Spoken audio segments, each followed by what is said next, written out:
இது கீழே கிடந்துச்சுங்க. உங்க பணம் தானே? ஆமாப்பா. தம்பி கொஞ்சம் நில்லு.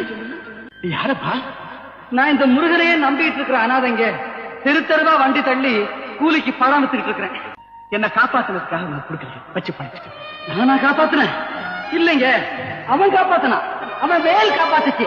அவன் தான் உருவத்துல வந்து என்ன காப்பாத்திருக்கான். பல 1000 ரூபாய் பணத்தை பார்த்துட்டு உணர்வு இல்லாம கிடந்த என்ன அடிச்சு கொண்டுட்டு இந்த பணத்தை எடுத்துக்கிட்டு போகாம என் பக்கத்துல பாதுகாப்பா இருந்து இந்த பணத்தை திருப்பி தரேன்னா இத நீயா செஞ்ச? அவன் செஞ்ச. இந்த பணத்தை எடுத்துக்கப்பா.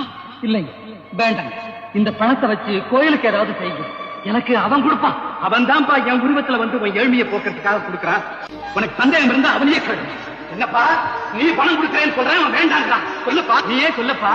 ஏன்பா பேசாம இருக்கிற? இது உன் பணம்பா. இல்லப்பா, அதோ என் அப்பா முருகன் உத்தரவு கொடுத்தாப்பா. முருகன் அதையே சொல்லிக்கிட்டப்பா. சீக்கிரம் முன்னுக்கு வந்துடுறேன்.